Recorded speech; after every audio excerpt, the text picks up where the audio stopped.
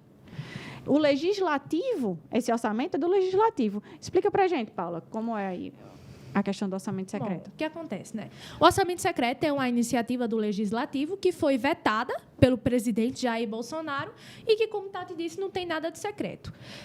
Em governos anteriores, os presidentes da República formavam sua base no Congresso, loteando ministérios, secretarias, estatais e outros cargos, colocando grandes quantias do orçamento federal e das verbas públicas na mão de políticos e de partidos em troca de apoio. Traduzindo, aquele, né? Toma lá da cá, aquela troca de favores, né? Que marcou toda a nova república e teve seu ápice ali com os governos de Lula e Dilma, os mais corruptos da história, já que os dois, além de lotear cargos de forma bastante duvidosa, eles montaram esquemas de desvio de verbas para comprar apoio parlamentar, o chamado mensalão. Então, o que acontece? A reação não demorou a vir. O Congresso estava insatisfeito e logo ele encontrou uma saída intermediária ao elaborar a Lei Orçamentária Anual de 2020, uma lei que é aprovada anualmente ali com a previsão de gastos do governo federal para o ano seguinte. E dentro disso nós vamos ter a ampliação de emendas de relator geral. Essas emendas, elas são exatamente o que a oposição e a parte da imprensa passaram a chamar, erroneamente, de orçamento secreto. Porém, se sabe exatamente quanto é gasto, onde os gastos são feitos e quais são as licitações que possibilitam a execução desses gastos. E aí, o que acontece? Em 2019, o Congresso era liderado por Maia e Alcolumbre, e eles decidiram alocar 30 bilhões para as emendas do relator, transferindo para o Congresso o controle sobre uma fatia do orçamento. Se fala tanto, quer se pintar tanto que o Bolsonaro é corrupto através dessa narrativa do orçamento secreto, mas os maiores prejudicados com isso foram o próprio Poder Executivo e o presidente Jair Bolsonaro. Um relator ele tem mais poder hoje do que um ministro. Isso, porque a medida ela vai transferir o poder do governo federal, da execução do orçamento, para parlamentares. Um poder que deveria ser do presidente e de seus ministros. Então, em resposta a essa decisão, né, que prejudicava o governo, o presidente vetou essas emendas. E eles o quê? Derrubaram o veto. E eles derrubaram, porque o parlamento ele tem o poder de derrubar vetos previdenciais. E foi exatamente isso que os parlamentares fizeram, né? E com o apoio de toda a oposição, em especial os do PT e outros partidos de esquerda, que hoje, dissimuladamente, criticam aquilo que eles mesmos criaram. Aí entra aquela questão de mais uma hipocrisia do PT, né? da esquerda. Porque a gente fala muito sobre essa questão da democracia, de autonomia dos poderes e que sei lá o quê. Mas quando assim, o orçamento, a gente tem uma Constituição nova, a gente tem uma Constituição de pouco mais de 30 anos, 33 anos, salvo engano. E toda essa questão ainda a gente está encaminhando. E uma dessas é o orçamento. Como Paula bem falou, o orçamento antigamente ficava totalmente na mão do Poder Executivo. E se a gente quer viver num país mais democrático, né, quando a gente quer falar sobre democracia, a gente descentraliza para que não se tenha o autoritarismo. Então, se você tinha um orçamento centrado na mão do Poder Executivo e o Legislativo só engolia goela abaixo, aprovava, vetava ou não, mas tipo, que a gente sabia que era um grande acordão, né? O Brasil tem muito disso, de grandes acordões na história. E quando se tem essa medida de dividir o orçamento entre o Poder Executivo e o Poder Legislativo, gerando assim mais democraticidade dentro do orçamento, né? Deixando o orçamento mais democrático, né? A gente vê essa hipocrisia de todo esse pessoal que cria essa narrativa de dizer que é secreto. Que o próprio presidente do Senado, o atual, o Pacheco, ele foi lá naquele Roda Viva e bem falou, esclarecendo, porque o pessoal estava querendo dizer, estava querendo pintar ele, né, até mesmo de... Não estou aqui defendendo ele, viu, gente? Estou só replicando. Mas, tipo assim, ele estava falando sobre a questão de... Teve o mandato, né, do STF, né, sobre o orçamento secreto, e a gente teve o Judiciário que interviu com o Senado e nada foi, tipo, corrupto, né? Tipo assim, não teve nenhum problema nisso, né? Tipo, todo mundo entendeu que isso era até melhor, porque descentralizava, né? Então, a gente vê parlamentares, né? A gente vê aqui o estado do Rio Grande do Norte, um estado pequenininho, né? Que, tipo, não tem nem 1% do espaço territorial no Brasil, ter 8 deputados federais. Tipo, esses deputados federais conhecem mais a realidade do Rio Grande do Norte do que qualquer presidente. Então, o orçamento dito como secreto, né, o novo orçamento usado, ele vai dar autonomia para que esses deputados federais destinem emendas para os municípios, para os estados, para o seu estado. Porque não adianta só o Poder Executivo executar obras lá em São Paulo, Rio de Janeiro, Minas Gerais, políticas muitas das vezes como desenvolvimento eleitoreiras, né? Aquela questão de entrar no curral eleitoral, enquanto ficam estados pequenos, né? O pessoal vai falar tipo assim, o governo Lula foi o governo que mais desenvolveu, né? Vai ter o PAC 1 e o PAC 2, né? Que é o programa de desenvolvimento, esqueci, o PAC, né? PAC é Programa Acelerado, Desenvolvimento Acelerado, né? Tipo, mas ele só centralizou nas grandes metrópoles. O Rio Grande do Norte ficou o quê com isso, né? O Nordeste ficou o quê com isso? O que a gente viu aqui no Nordeste foi grandes obras superfaturadas, que nunca foram concluídas, que foram utilizadas somente para roubar recursos e que o governo Bolsonaro veio concluindo elas, né? A gente viu aí o governo Bolsonaro, o ministro Rogério Marinho, hoje senador eleito, com a transposição do Rio São Francisco concluída, que a gente viu aí todo esse tempo aí do governo do PT que não concluiu. É porque, tipo assim, obras mal feitas, superfaturadas, que, tipo, produtos de má qualidade, né? Aquele que eu falei, né? Que onde o PT bota a mão, ou quebra ou se destrói, né? Eu ia falar pro Lula botar a mão na cabeça dele, mas... E o pessoal... E fica nessa. E aí, quando chega um cara que realmente quer fazer e faz, aí o pessoal não está acostumado com isso. Porque entra ali todo aquele sistema de corrupção das empreiteiras que estão por trás, todos aqueles deputados que tinham seus apoios comprados, né?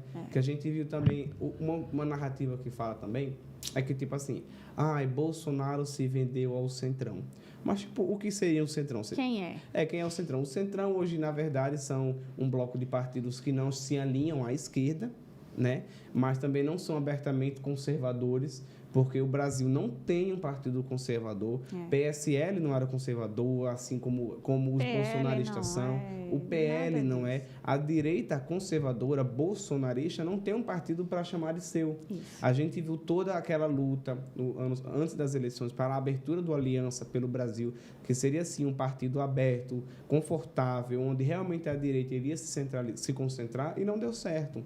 A gente viu que o Bolsonaro pegou um partido do centro, né, um PL, um partido fisiologista, e entrou e foi, né? Então, tipo, o Centrão é isso, são partidos que não pensam com a esquerda, mas a esquerda quer chamar de um termo pejorativo, chama de Centrão.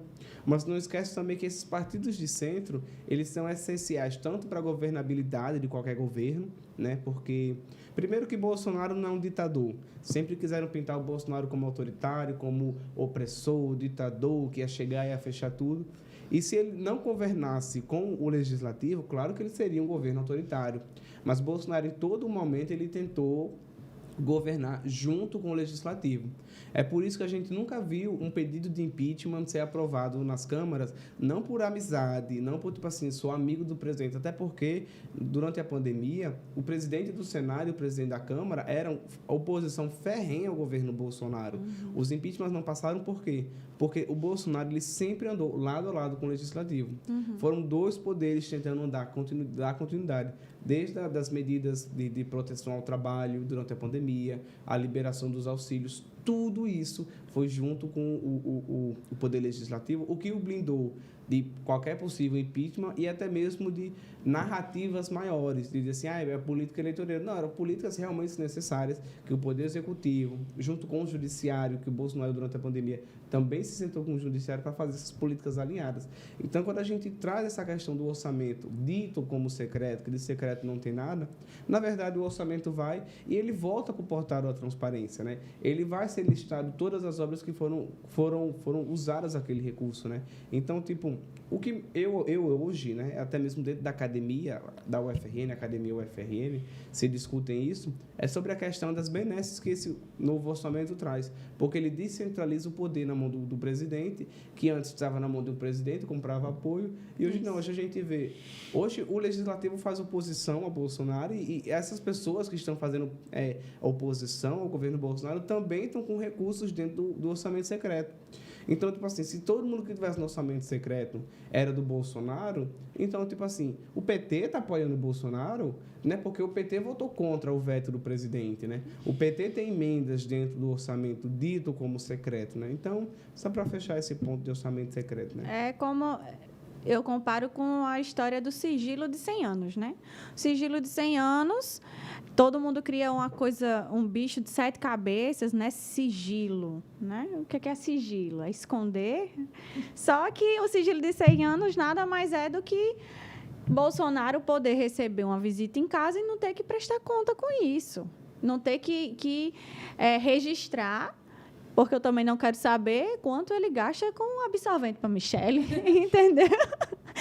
São coisas assim que a mídia ela faz aquele sensacionalismo todo, né? Aquela coisa em cima, mas são coisas tão pequenas, né? Sem contar que o sigilo de 100 anos foi criado pela Dilma em 18 de novembro de 2011 e usado em 760 documentos. Então, assim, jogam tantas narrativas mentirosas e dissimuladas em cima do presidente Bolsonaro, que ele aprovou o orçamento secreto, que ele fez o sigilo de 100 anos. Mas todas essas medidas, se você for lá atrás, quem fez são os mesmos que hoje criticam e usam essas narrativas mentirosas contra ele. E se Lula entrar, ele vai usar, viu? Não pense que ele não vai usar, não, porque ele vai usar o sigilo de 100 anos. Quantos documentos, Paula? 760 documentos. Pronto, mais de 700 documentos são sigilosos. E uma das coisas que vale a pena pontuar é que vários desses documentos são as trocas de e-mail entre a Dilma, né, com o assessor do Lula, que era pleiteando a nomeação dele para ministro da Casa Civil para que ele recebesse, né, o foro privilegiado e fosse protegido pelo Poder Executivo e não fosse investigado pela Lava Jato. Né? Porque a gente vê assim, quem não deve não teme, o pessoal fica tirando onda com o Bolsonaro, que esse sigilo é ele escondendo as coisas dele, mas vocês não lembram, né, e lembram e fingem que não sabem, pano, né? Passar pano, né, o mau caratismo novamente da esquerda, é que tipo, o que era para ser investigado, que foi por isso que o Poder Judiciário vetou a nomeação do Lula, né, que tão bom, homem democrático, porque muita gente fala que, tipo, vão votar no Lula, porque o Lula é democrático e o Bolsonaro não. Mas como é que um cara desse é democrático, tipo assim, quer entrar friamente no poder executivo do governo federal, que era o governo Dilma, só para ter um foro privilegiado e ser blindado, né? Como é que a gente vai trabalhar sobre corrupção, né? Que ele quer falar, tipo assim, criei o portal da transparência. Ele quer ser o limpo, né? Sabe aquela pessoa que tá podre, suja e quer dar uma de limpo, é o ex-presidiário. E chegar um cara desse que ele quer se blindar e, tipo, agora vem falar sobre foro, sobre sigilo de 100 anos. Pois é.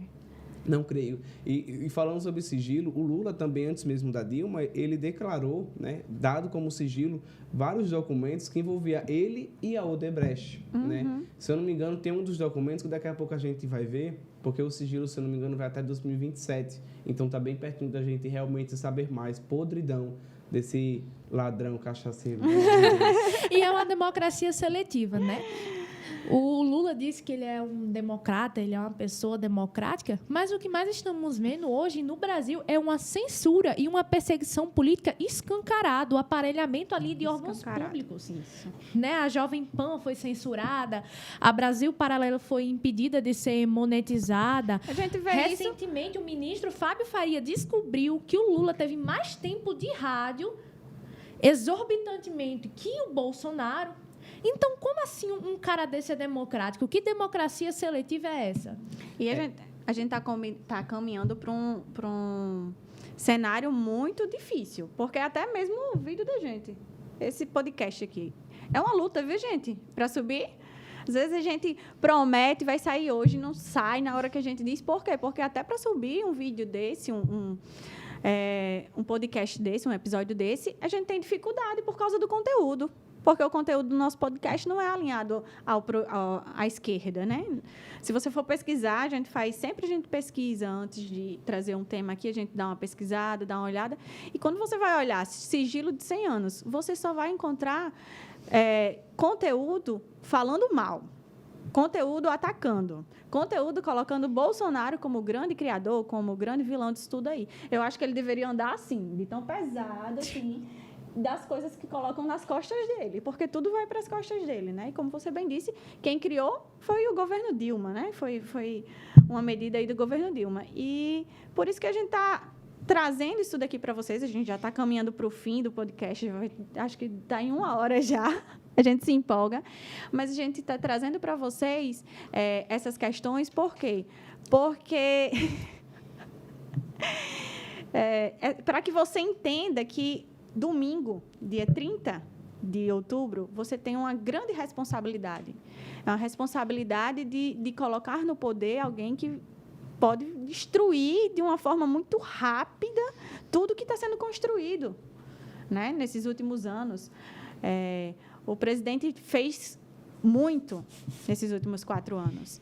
Só que ele precisa continuar fazendo, né? A gente tem uma proposta de um governo aí totalmente com a agenda totalmente contrária à agenda do presidente Bolsonaro, né? São 2 agendas, eu costumo dizer isso, que a gente não está escolhendo entre Bolsonaro e Lula. São 2 agendas totalmente opostas. Eu não gosto de Bolsonaro, Bolsonaro fala muita besteira, mas Bolsonaro, pessoa, defende uma agenda. A gente tem que olhar para a agenda de Bolsonaro, a gente tem que olhar para a agenda do PT, né, do Lula. Eu sempre peço para as pessoas lerem o plano de governo do PT. Porque ontem mesmo eu estava conversando com um amigo no trabalho e eu perguntei, mas você leu o projeto, o plano de governo do PT? Ele, não li não tenho tempo para isso. Esse é o problema. Vota-se em pessoas, né?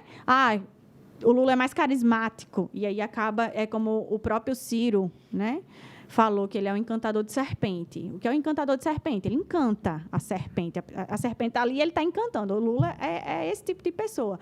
Então, assim, eu voto no Lula porque o Lula é carismático, o Lula sabe se portar, o Bolsonaro é mais rude, mais áspero nas palavras, mas Lula defende uma agenda, e Bolsonaro também. Qual agenda você quer para os próximos anos? Gente, já que a gente está encerrando aqui o programa, né? Eu queria só deixar uma mensagem bem direcionada a você, eleitor, que não sabe em quem vai votar, está ali na dúvida, está indeciso. E eu quero pedir o seu voto para o presidente Bolsonaro para a reeleição.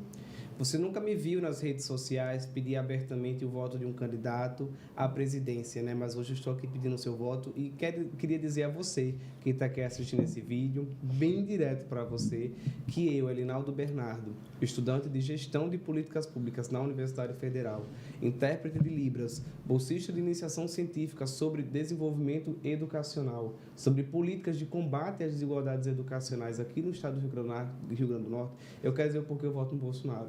Eu voto no Bolsonaro porque ele foi um governo que trouxe toda a atenção para as pautas de acessibilidade em todas as esferas de atuação do seu governo federal. Foi um governo que o pessoal sempre disse assim, o governo Bolsonaro vai ter uma péssima educação porque ele está tendo contingenciamentos na educação.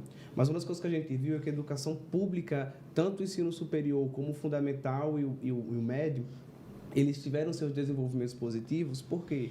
Porque o dinheiro que estava sendo no orçamento, né, que estava sendo gasto conforme o orçamento, realmente estava sendo usado, não estava sendo roubado. Porque o governo Bolsonaro, ele realmente executou o orçamento de forma fria, de forma positiva, sem roubo, sem nenhum escândalo de corrupção.